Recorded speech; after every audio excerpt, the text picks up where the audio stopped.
Ikaw, kumusta ka na ngayon? Nagkuan pa ko, nagtigom pa ko para sa kong balay. Nana po ko napalit rong luti. Para ako na pong balayan. Puhoy. Nice. Diba? At least nga hindi ka rin talunan. Kaya may natigom ka din. Di ba po ko pa kansi. So ngayon, Day, yung nag-solo ka na, kumusta yung vlog mo? Okay lang. Nag-i-income ka pa rin ngayon. So yan yung source of income mo. Yan yung ginagamit mo ngayon pang pagwapa, pang Then pangkuan na mo sa bukid. gusto sa panimalay. Ana. Don gasto sa uma. Panuhol na mo. Mao na. Mada na kung gikuhaan tanan. Kinuha mo doon tanan. Kahit nagkabulag-bulag na kayo, iya na din kayo naniningkamot kung paano kayo makaka-income through Facebook or social media, di ba? Oo.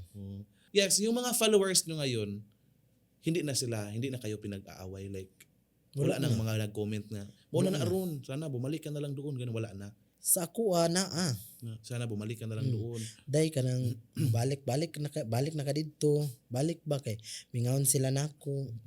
Engko ma'am ka nang dili na gud mahimo. Sayon na kaingnon ana nga mobalik. Pero sa imo dili na jud ka. Dili na jud ko. Mag-focus na lang jud ko sa kuha karon. Galingon, no? Siyempre, meron ka naman ding page. Magkano na nga yung followers mo ngayon, Day? 749,000. 1,000? Oo. Uy, ang dako na. Well, at least. Congratulations! Yes, thank you. Yes.